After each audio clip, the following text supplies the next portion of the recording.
Tiki and Tierney show. Tiki, we got a massive issue here. We got a big problem, dude. We have a colossal issue with the quarterback of the New York Jets. Now, listen, stop telling me about the penalty, which I know mattered and changed the entire complexion of the game. But, again, overthrowing guys, underthrowing guys, not seeing defenses, not setting his feet, reckless, careless. Tiki Barber, you know I like Zach a lot. Yep. You know, and I've really defended him. But at this point of the season, all right, everything's got to be on the table. And if the Jet coaches cannot coerce this horrendous football out of his body, then Zach Wilson's got to sit, or we got to find new coaches who can. You cannot play this nonsense, these stupid sidearm throws, flinging it up, hoping someone's there. This team is too good. This team is too talented to have it sabotaged by a kid who is not yet ready. Period. It's funny because in that spot drop that we have right before the show starts, you say we're going to find out next year. Well, no next year about Zach Wilson. Well, I think Zach is going to be fine. I really do. Because it's little correctable things, mistakes that he's making. There's nothing that I see when I watch, and it was disastrous for a lot of this game for Zach Wilson. There's nothing that I see that I look at and say, this is fatal and unfixable. Now, I know he's a smart kid because I've had a face-to-face conversation with him. I know that he is a confident kid because I've had that same face-to-face conversation with him. But I also think that he understands the stage that he's in, and he thinks he wants to be the hero. He thinks that he can be the guy who can lift the Jets out of the doldrums that they've been in for the last, whatever, let's call it a decade. Just put it there. Against the Patriots, it's been almost 2 decades. But he wants to be that guy. Okay. And he shows glimpses of it. The one scrambling play early in the game, he scrambles out right. He finds who was it? It was DJ? No, who was it? It wasn't. I forget who he found. Garrett Wilson? Yes, it was Garrett Wilson. I thought it was Elijah Moore, but it wasn't because Elijah only had one target. About the big play, down to about the 10 or 12? Garrett Wilson, big play. Yep. He did it by scrambling, off platform, tough throw, put it right out where it needed to be. And so when you do that once, you think you can do it all the time. And so Zach has to realize that you got to take your shots when they're not expecting them. Not all the time. And after that play happened, you saw the Patriots do something so smart. They gave him man looks, but were actually playing zone. And Zach, in time, will recognize that. Right now, he's not because he wants to be the hero. My issue is not that I think he's a fatal flaw, that you need to bench him, because I've always said from the very beginning, this season, regardless of how good they are, is about the development of Zach Wilson. He was atrocious. And he was bad. Yes, but he also did some good things as well. I understand that, but I got to tell you, T. So last week against the Broncos, and we talked about this. There was an alarming amount of mistakes. Like he just made bad throws, right? And even the other games with no turnovers, there were turnover-worthy plays that did not go on his record. Now, he bails too quickly. He never sets his feet. He never steps up in the pocket. Okay. Let me. Here's what the Jets franchise needs to do. This is on Robert Saleh right now, and I don't know if the elevation of Mike White to the second spot and the deactivation of Flacco and the Streveler, he's now the third. What the Jets. Listen, I'm not bailing on Zach Wilson forever. What I am saying, in no uncertain terms, he cannot be given this type of rope to flush the season down the chute. The Jets are too talented. They are too ready not to win a Super Bowl. But you know what? This team should be a playoff team with competent quarterback play.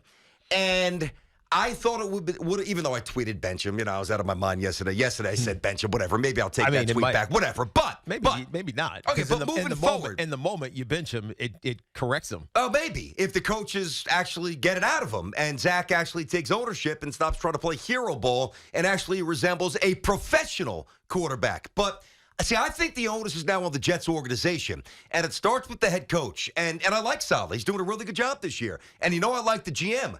And I like the defense. The coordinator's an issue. We'll get to that later.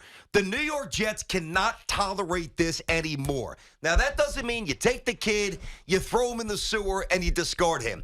But if this nonsense continues, he has to be benched. And I don't mean the rest of the year. He's got to sit the rest of the game if he just flings it up and says, hey, whatever happens, happens. Now, if Mike White balls out, then Zach Wilson continues to sit and watch. If Mike White stinks, you go back to Zach Wilson the next game. But this not the only way that this ends is he's got to know it's unacceptable. You can't the do way that, he though. played. You can't do that. Why not? Because it creates a. Well, then I'm doing it. It creates a divide. Divide with whom? In the locker room. Who cares? Because all of a sudden there's a faction that believes that Zach is the future. Okay. That trusts him, that have seen him evolve.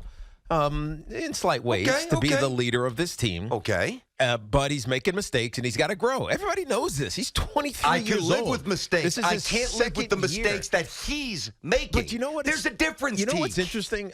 He just throw the ball up. As I was watching this game. Here you go. He looked. Help. He looked. You can't win that way. He looked so similar to Mac Jones last year. Mac Jones, and again, this is almost. We're getting ahead of it because I know we're going to talk about the play caller, Mike LaFleur, here in a second.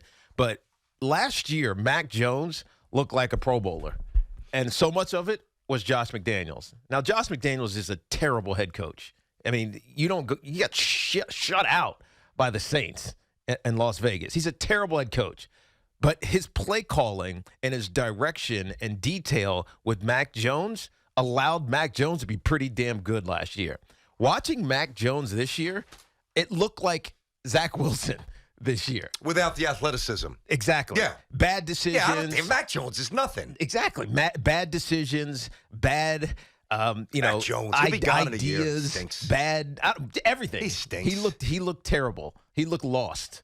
Which I wouldn't have said last year. I thought he was actually going to be a pretty decent quarterback last season.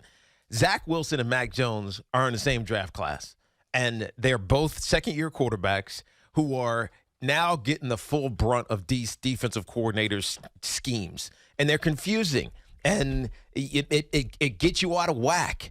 And the only way to get better at it is to see it, is to experience it, is to go through the failure. I can't see benching Mike White as positive. You mean benching Zach? Or benching Zach for Mike White as positive for the team. Because all of a sudden... But you're assuming that Zach wouldn't come back better. I mean, there's the thought. I mean, if you sometimes... It's not even about Zach coming back better. But he's got to be better. You can't play like this. But hold on. You're missing my point. My point is it then becomes a divided locker room. I don't care about that. Yeah, you he better care about it. He hasn't done enough in the league for me to worry about what guys care about in terms of dividing. I understand that. Mac Jones just got benched. He's a first-round pick. Exactly. But they came out and they won. Is that a locker room divided? No, because the head coach runs the show. I don't give a rat's ass what the locker room thinks. At this point, I don't care what Elijah Moore thinks. I don't care what anybody thinks. Here's what I think. If that keeps up and it's my team, bench. That's it. And all week, the coach, and I do like Saleh. He implores us, get there early. For what? So we can see a 3-out and a 22-yard punt. We got there early. You lost again. 13 straight times to this team. 13. They own us, and I can't stand it. You got to understand, Teague, and you've been with me for 10 years, brother. And by the way, good morning, everybody. Probably should have said that 7 minutes ago. But the last 10 years, except really week 17 in Buffalo with Todd Bowles in 2015, I haven't even gotten angry as a Jets fan because, quite frankly, not to sound like a loser, but I understood how wretched they were. But why are you angry? I'm angry because, number one, they absolutely are better than the Patriots. Number one. Number two, it seems as if we're going down the same damn road again. A quarterback who can't either see or diagnose what's in front of him.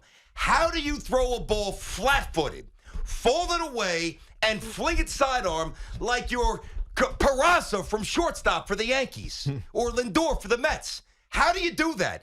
I think the more specific question is, how do you do that and get away with it?